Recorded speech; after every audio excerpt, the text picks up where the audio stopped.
Boa tarde, amigos. É com muita alegria, muita satisfação que eu esta tarde vou falar com vocês sobre passes. Então, aguardem que vai ser muito interessante o que vocês vão escutar. Vai ter muita novidade, tá? Obrigado e até já. O passe. Meus amigos, este é um dos assuntos mais discutíveis no movimento espírita. Cada casa tem um jeito, cada grupo tem uma forma de pensar, mas de fato, o que eu quero levantar hoje é as duas realidades que são as correntes mais fortes que tem no movimento espírita brasileiro. Se não, vejamos.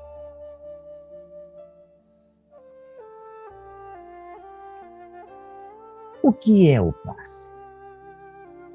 Por definição, o passe é uma doação fluídica de energias telúrico-espirituais através dos chakras, possibilitados por uma quantidade de amor ao próximo, com a finalidade de reequilibrar a harmonia vibracional de outro ser vivo. E desta maneira, a gente pode afirmar que o passe é a mais perfeita prova de amor ao próximo que alguém é capaz de fazer. Porque quando nós aplicamos um passe, nós estamos dando a energia mais pura que temos dentro do nosso íntimo. Mas só que quando você começa falando em harmonia vibracional, energias telúricas, doação fluídica, isso começa a fazer uma bagunça na cabeça da gente. Da onde está saindo toda essa terminologia aí? Hein? Muito bem. Para poder entender isso, a gente tem que perceber que este universo à nossa volta é um verdadeiro oceano fluídico que nos cerca.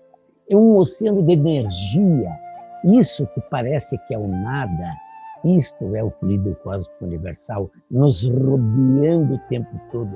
E o que é o fluido cósmico universal? É energia pura. Ah? Bom, e a gente vivendo neste mar energético, né, nós influenciamos ele e somos influenciados por ele também. Isso, e as energias que mais tocam profundamente a gente são as eletromagnéticas. E daí vocês vão perguntar para mim, mas o que é energia eletromagnética? A gente escuta falar, mas o que é de verdade isso? Muito bem. Por definição, o Maxwell, lá no século XIX, ele batizou esse fenômeno como eletromagnetismo, dando nome à sua teoria, que era tentando explicar a relação que existia entre eletricidade e magnetismo. Que quando essas duas se unem, eles criam um campo eletromagnético. E o que é eletricidade? Eletricidade a gente não vê, né? A gente só sente ela. É só botar o dedo na tomada que você vai ver o que é eletricidade. Mas a eletricidade é uma forma de energia natural, que é ligada aos elétrons, que se manifestam por atrações e repulsões num fenômeno físico maravilhoso. E eles proporcionam para a gente fenômenos luminosos, químicos, mecânicos. E o magnetismo? O magnetismo, ele vem... ele é uma atração exercida por um objeto ao outro, ou por uma pessoa à outra. Então, esse fenômeno, ele pode ser animal e pode ser terrestre. Ele é animal quando a influência real ou suposta que uma pessoa pode exercer sobre a outra por meio de movimentos chamados passes. E o magnetismo terrestre, ele regula o nível da superfície da Terra, cujo polo magnético norte varia lentamente de ano para ano. E isto causa um magnetismo natural do planeta Terra. Muito bem. Quando já expliquei que quando a gente une uma coisa com a outra, nós criamos o eletromagnetismo. Se vocês pegarem uma eletricidade, uma corrente elétrica e fazê-la circular através de um condutor, se forma em volta deste condutor um campo chamado campo eletromagnético. E é isto tudo aqui que é o principal fator que a gente precisa entender para que o passe seja uma coisa técnica. Muito bem. Lá no tempo que Kardec escreveu o Livro dos Espíritos, não existia a palavra energia. E daí, na falta de uma palavra ou outra, ele escolheu fluidos para falar de energia. Só que, hoje em dia, fica até sem graça a gente dizer que vai tomar uma água fluidificada, né? A água sempre ela é fluido, porque fluido é um líquido, né? Então, o certo seria, eu vou tomar uma água energizada, né? Porque a energia, né? O termo energia ele é genérico, indica emanações, radiações físicas ou orgânicas provindo de outras pessoas ou de espíritos desencarnados. E essa energia, ela provém quando ela provém de uma pessoa encarnada, nada mais é do que um magnetismo humano. Muito bem. Lá nos metade do século XIX, esse senhor aqui, o Franz Anton Mesmer, foi o homem que se debruçou para tentar entender o que era este fluido, esse magnético aqui, essa coisa que uma energia pula de uma mão para outra, que quando você está no inverno, põe roupa de lã, você vai pegar na chave do carro, dá choque, você vai abrir uma porta metálica, dá choque. Isto é o magnetismo animal. E ele às vezes é tão forte em algumas pessoas que são capazes de grudar ferro de passar roupa, talheres e até segurar um peso de 3 tijolos em cima de um ferro de passar roupa que está grudado no corpo do sujeito. Então, isto é uma energia que temos no nosso corpo, dentro do nosso corpo. Um monte de gente estudou isso no planeta. Charcot, Janet, Ochorovsky, Binet, e até que o magnetismo atraiu a atenção do nosso professor Rivelle, né? O nosso famoso Allan Kardec. E o Rivelle integrava um grupo de pesquisas formado pelo Barão de Putet, que foi um grande magnetizador na história da sociedade mesmeriana. Muito bem. E os vínculos do Kardec, nesse momento, que já há 30 anos ele era magnetizador, com os fenômenos espíritas, eles começaram em 1854, porque um amigo dele, o senhor Fortier, ele fez tanta força para levar ele para conhecer as mesas girantes, até que ele foi lá e daí começou toda a história da doutrina espírita. Bom, e por que é importante a gente estudar magnetismo? Porque o Kardec, sendo magnetizador já há 30 anos antes da doutrina espírita, ele, na Revista Espírita de junho de 48, ele dá uma explicação bem lógica de por que o espiritismo não pode se afastar do estudo do magnetismo. Porque ele diz que se devêssemos ficar fora da ciência magnética, o nosso quadro estaria incompleto e se poderia nos comparar a um professor de física que não falasse de luz para os alunos. Então, é impossível você falar de espiritismo sem falar de magnetismo. E também é impossível falar de magnetismo sem falar de espiritismo. Então, hoje, nós chegamos num momento onde existem no país duas grandes correntes. A corrente da fé e a corrente da técnica. A corrente da fé é uma corrente mais nova. Ela está aí há pouco tempo, há uns 40, 50 anos que ela está aí. E a corrente da técnica mais antiga, que é do tempo do Kardec. Muito bem. O pessoal da fé, ele acha que nós precisamos ter boa vontade. Só. E o pessoal da técnica tem certeza que além da fé e da boa vontade, nós precisamos do conhecimento. Pois bem, o pessoal da fé acredita que basta ter amor e que os espíritos garantem o resto e se baseiam nas orientações de Chico Xavier. O pessoal da técnica sabem das dificuldades de tal intento e como conseguir o melhor resultado e se baseiam nas obras de Kardec. No livro dos médiuns, o Kardec nos faz uma advertênciazinha. Quando perguntam para ele como é que era a história dessa transferência energética, então os espíritos respondem que o espírito atuante sempre é o do magnetizador, ou seja, do médium. E quase sempre ele é assistido por outro espírito. Vejam bem, esta palavrinha, quase, aqui é o ó do Borogodó. É aqui que mora a grande confusão. Porque se nós não temos certeza que sempre nós vamos ter um espírito junto de nós, e o dia que ele não tiver, o que nós vamos fazer na frente do paciente que veio nos buscar, que veio com o coração na mão entregar toda a fé que ele tem no movimento espírita, esperando que nós possibilitemos a ele uma transferência energética? Nós vamos estar sozinhos. E se a gente não tiver a técnica, vamos dar o quê? Nada? Vamos fingir que estamos dando alguma coisa? Então, vejam, amigos, é dentro desta grande colocação do Kardec que nós precisamos voltar a estudar Kardec.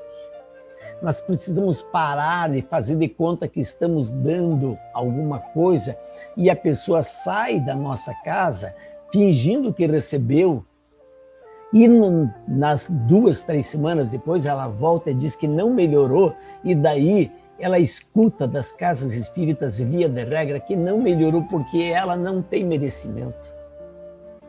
Tirando das nossas costas toda a responsabilidade. Afinal, se nós nos propomos a dar um passo, nós temos que mudar aquele quadro energético da pessoa. Nem que seja pouco, mas temos que mudar alguma coisa.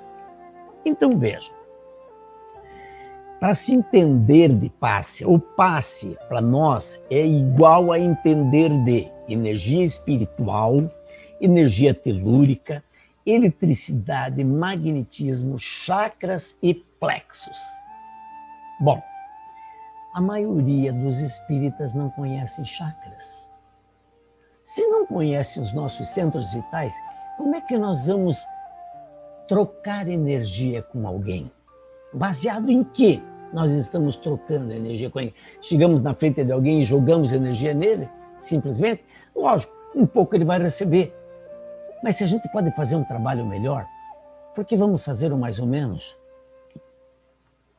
Imaginem aqui que nós temos uma figura humana e essa figura humana, ela vai receber energias cósmicas e espirituais, principalmente pelo chakra coronário. Se nós não sabemos nem o que é chakra, vai ficar difícil saber por onde essa energia vai entrar. Como nós sabemos que é no topo da cabeça, então nós estaríamos recebendo energias cósmicas pelo topo da cabeça. Mas nós também recebemos as energias telúricas, que são as energias do planeta. E essas energias, normalmente, elas são recebidas pelos nossos 3 chakras inferiores. Uma vez que recebemos a de cima e a de baixo, nós acabamos metabolizando tudo isso no chakra solar, que é o nosso chakra umbilical, aonde a gente vai, através dessa metabolização, gerar a nossa aura ou o nosso campo de repercussão mental. Tá? Muito bem. E essas cores, elas acabam se formando, através do que nós pensamos, do que nós recebemos de energia, tanto de cima quanto de baixo, do que nós nos alimentamos, e disto tudo nós fazemos alterações coloridas no nosso corpo constantemente. Um pensamento de amor e nós estamos rosa, um pensamento de raiva nós estamos pretos, um pensamento de carinho e a gente está rosa de novo, um pensamento de saúde e a gente está verde, né? E isto é a maravilha que um dia, quem sabe, todos nós possamos nos enxergarmos como realmente somos. Nós também precisamos ter essa noção energética de como que essas energias telúricas e espirituais elas acontecem. Então, aqui nessa representação gráfica, dá para a gente imaginar essa transformação que acontece dentro da gente quando essas energias se encontram com a nossa energia humana, jogando para todos os lados uma radiação fantástica, maravilhosa. E agora vou mostrar um pouco de chakras para vocês. O que são os chakras?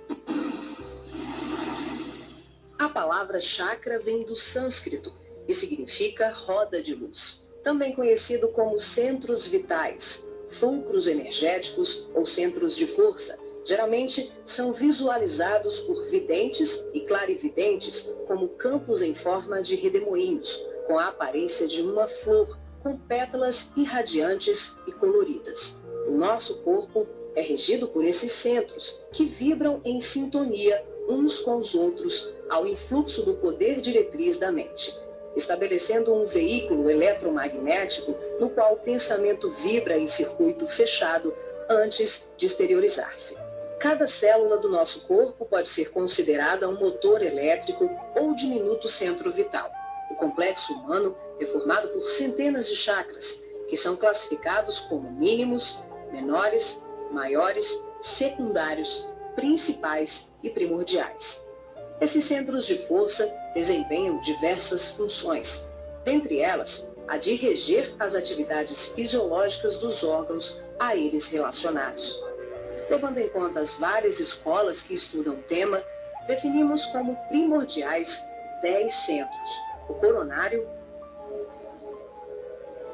o cerebral ou frontal, o ágina, o laríngeo ou da garganta, o cardíaco, o gástrico ou solar, o esplênico, o umbilical, o genésico ou sexual e o fundamental. Na animação, vemos a parte anterior e posterior de cada chakra, que juntas formam um só órgão. Esses centros de força giram em alternância, repetindo o sistema de respiração no movimento permanente de emissão e absorção de energia. O giro é sincronizado e complementar entre o chakra anterior e o posterior. E aqui nós temos a representação gráfica do chakra no nosso corpo. No topo da cabeça temos o coronário, o frontal entre os olhos, o laríngeo na altura do pomo de Adão, o cardíaco sobre o coração, o esplênico, o umbilical na cicatriz do umbigo, o esplênico um pouco mais abaixo e o básico entre o ânus e o órgão sexual. E nas costas temos também o chakra humeral. É importante nunca esquecer que o chakra pode ser medido pela frente ou pelas costas, porque ele tem as duas funções, sempre como vocês viram no filme ali. E por aqui nós paramos o filme agora, por um momento, e continuamos na próxima edição, no próximo filme. Muito obrigado a todos e tenham uma boa tarde.